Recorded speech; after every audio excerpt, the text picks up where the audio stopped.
se a hora em que eu quebrei o copo, beleza, ela viu, tá visto, não tem jeito. Mas se ela não visse, não fui eu, desceu um anjo do céu e quebrou o copo. Qualquer coisa, não podia era admitir que fui eu. Me lembro de uma vez em que quebrei o braço.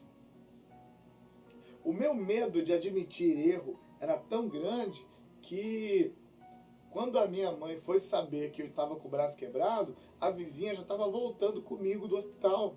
Porque eu escondi da minha mãe que eu tinha quebrado o braço. Porque tinha um medo terrível dela saber do meu erro. Isso rendeu que quando eu entro na minha adolescência, eu entro como alguém que não admite erro. Que faz qualquer negócio para não deixar ninguém saber que eu estava errado.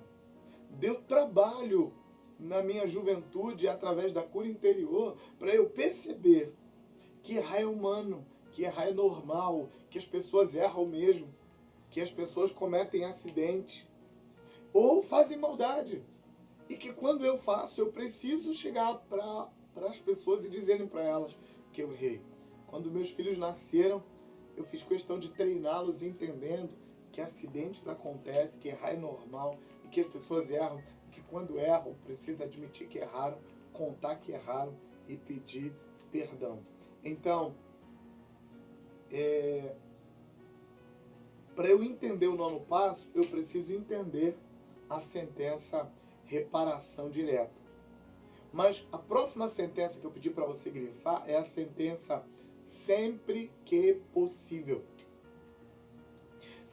Na arte de consertar relacionamentos, eu preciso entender que alguns relacionamentos não são possíveis de serem consertados.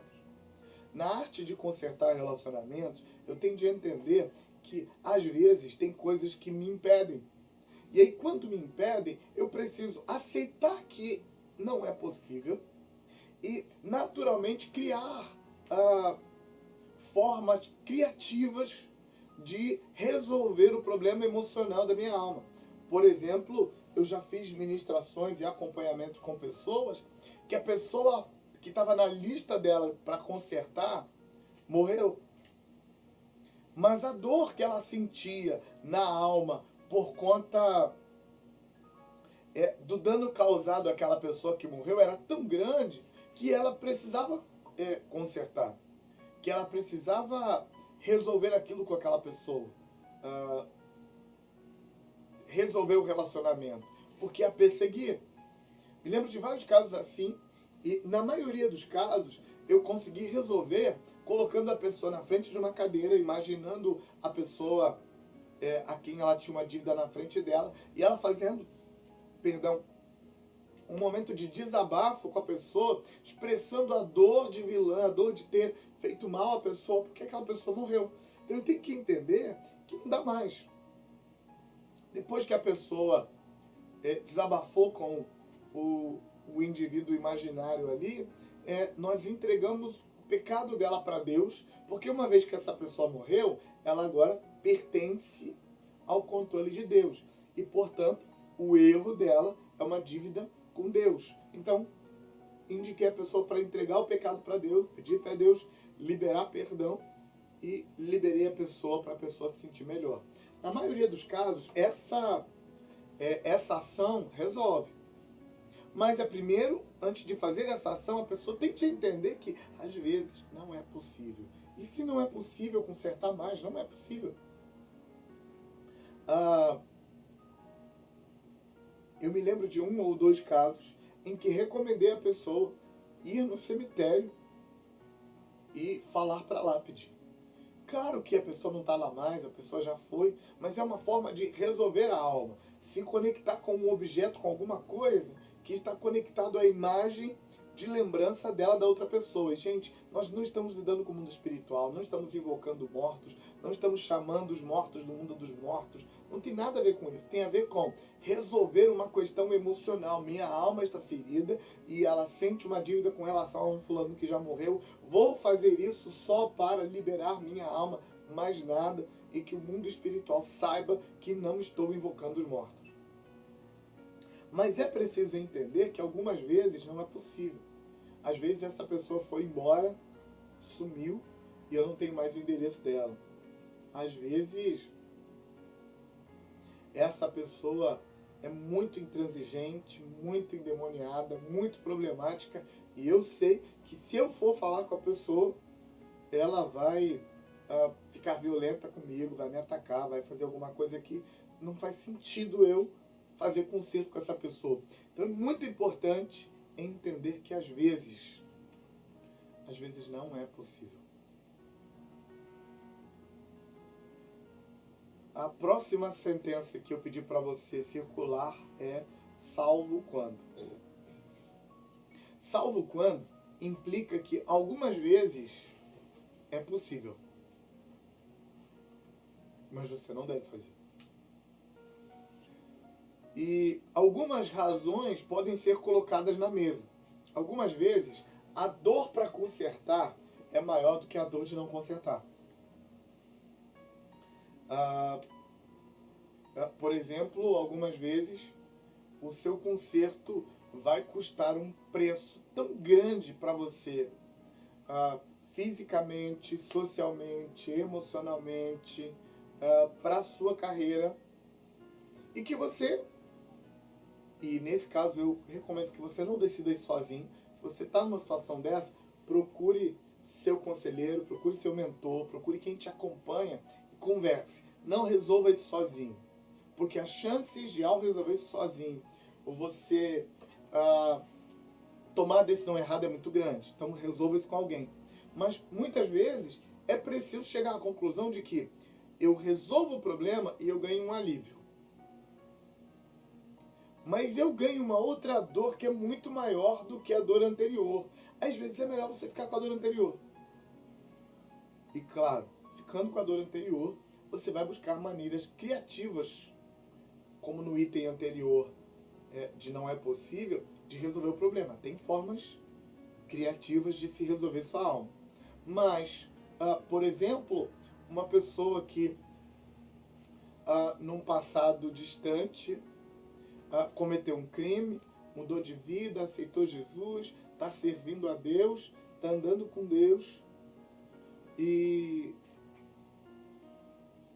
se ele voltar lá atrás e consertar e tentar falar com as pessoas contra quem ele cometeu o crime, vai ser preso, vai pagar um preço alto, e um preço alto que ele não está pronto para pagar, não tem recurso para pagar. Então, tem uma exceção aí. Salvo quando, às vezes, tem coisas que é melhor se reconsiderar. É melhor você... Vou te dar um exemplo de um pastor que me ligou no domingo à noite,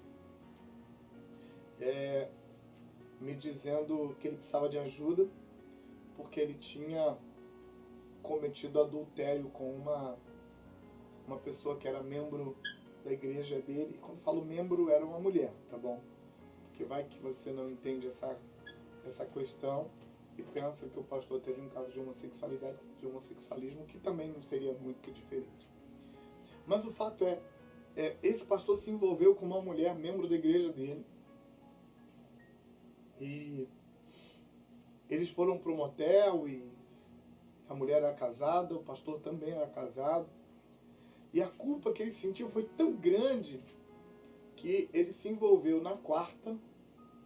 No domingo à noite, culto de domingo à noite, ele foi para frente da igreja com o microfone, confessou o pecado dele para a igreja e pediu perdão para a igreja, expondo a mulher, o marido, a família. E antes que ele terminasse de fazer contar toda a história, mais da metade da igreja tinha se levantado e ido embora. Revoltados, chateados. E aí, quando ele me liga no domingo à noite, depois de ter feito isso, e disse, me pedindo ajuda e me dizendo o que ele tinha feito, eu disse para ele, olha, eu vou te ajudar, mas você devia ter me ligado ontem. Você desgraçou a sua vida e a vida de centenas de pessoas de um jeito que não precisava. Então, esse salvo quando está aí para você entender que você não pode, só porque sua alma está doendo, fazer um monte de besteira e estragar a sua própria vida, estragar a vida de outras pessoas. Você não tem o direito de, principalmente, estragar a vida dos outros. A sua você pode. Mas você não tem o direito de estragar a vida dos outros só para resolver o seu sentimento de culpa. Não tem o direito. Então, salvo quando fazê-lo é importante. Você tem de pensar, eu vou fazer reparação, eu vou consertar meu erro, eu vou pedir perdão, tá? Mas vai pedir quando? Como? Para quem? Isso não vai dar um problema maior? Se for, não vai. É preciso consertar? Sim. Consertar é sério? É sério porque a sua alma precisa disso? Sim. É sério porque o mundo espiritual precisa que você conserte? Sim. Contudo, é preciso ser equilibrado na hora de tomar essa postura. Então, olha só. Há 3 coisas que nós marcamos. Reparação direta, não pode ser indireta. Sempre que possível, você tem de entender que às vezes não é possível. E salvo quando pedir para você marcar, porque às vezes tem situações em que não se encaixa. E aí quando chega na hora de pensar no quando não se encaixa, eu preciso que você vá para a página 232, aonde o David trabalha um exemplo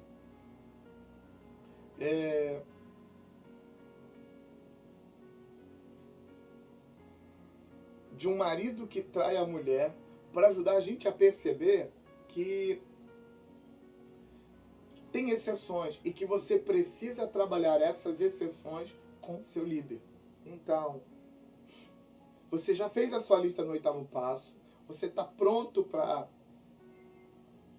procurar as pessoas, só que antes de procurar as pessoas, dá uma olhadinha na sua lista e vê se algumas pessoas na sua lista não se encaixa no impossível, no sempre que possível, ou não se encaixa no salvo quando. E aí, se essa pessoa se encaixa no salvo quando, é preciso discutir com sua liderança para ver se você não está se enganando para mais ou para menos. O que é se enganando para mais ou para menos? Se enganando para mais, muitas vezes é um caso em que você não deve procurar, mas você está com tanto sentimento de culpa que você não consegue não procurar. E aí você procura a pessoa, confessa, pede perdão, mas na verdade você não está interessado em resolver as coisas. Você está interessado em aliviar a sua dor. E aí a sua necessidade de aliviar a sua dor de culpa é tão grande que você não percebe que está destruindo a vida do outro. Ou você não percebe que está destruindo a própria vida. E aí, por não perceber isso, você anda na contramão do equilíbrio. Por isso, é preciso procurar o seu mentor para pedir ajuda. Aí, na página 232, o David trabalha um caso de adultério com a seguinte pergunta. É a coisa certa para o cônjuge que traiu contar para o cônjuge traído, abrir o jogo, botar todas as cartas na mesa e contar tudo e pedir perdão e se resolver? Ou, já que é o cônjuge traído, é melhor desabafar com a cadeira, confessar para o pastor só ou pro seu mentor e resolver e não contar nunca para o cônjuge? Então, olha só.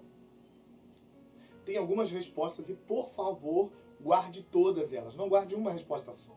Guarde todas. Porque uma só pode te colocar no abismo. Tá bom? Primeira resposta para essa pergunta. Sim, a melhor coisa a fazer é contar para o cônjuge. Por que a melhor coisa a fazer é contar para o cônjuge? Primeiro, porque quando você tem uma situação dessa guardada no seu coração, a sua intimidade com o seu cônjuge é comprometida. A intimidade vai reduzindo, porque você sempre tem algo que você não pode falar com ele.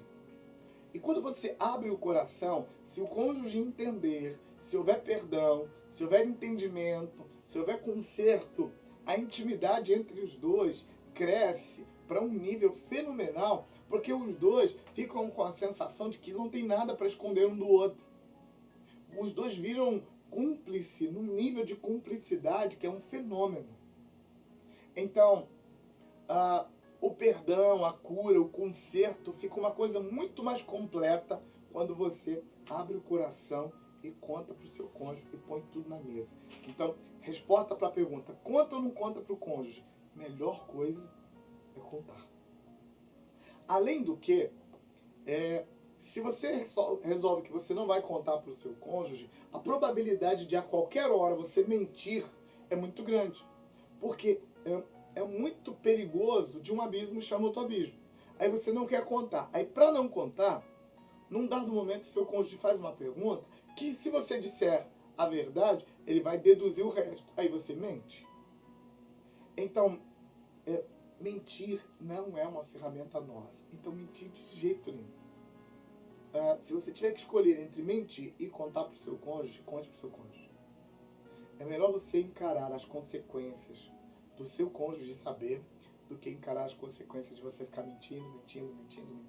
A mentira não é uma coisa boa para ficar na vida da gente, porque mentira é coisa do diabo. É uma ferramenta dele. Então, por essas razões, a primeira resposta, devo contar para o meu cônjuge? Sim. Essa é a primeira resposta. Segunda resposta, devo contar para o meu cônjuge? Não. Não deve contar para o seu cônjuge quando ocorrerem duas coisas. Número 1, contar para o seu cônjuge for levar o seu cônjuge para níveis de doenças, níveis de dor emocional que o seu cônjuge não está preparado para enfrentar. Então, por exemplo, eu me lembro de um marido que veio me dizer que o coração dele estava tão dolorido porque ele tinha traído a mulher e ele amava tanto a sua esposa e ele sabia que não devia, que o que aconteceu foi um acidente, que ele ia abrir o coração para ela e ia contar toda a verdade. Ele achava que ela não merecia aquilo. Então, conhecendo a esposa dele, avaliando a situação, eu disse para ele, você conhece bem a sua esposa?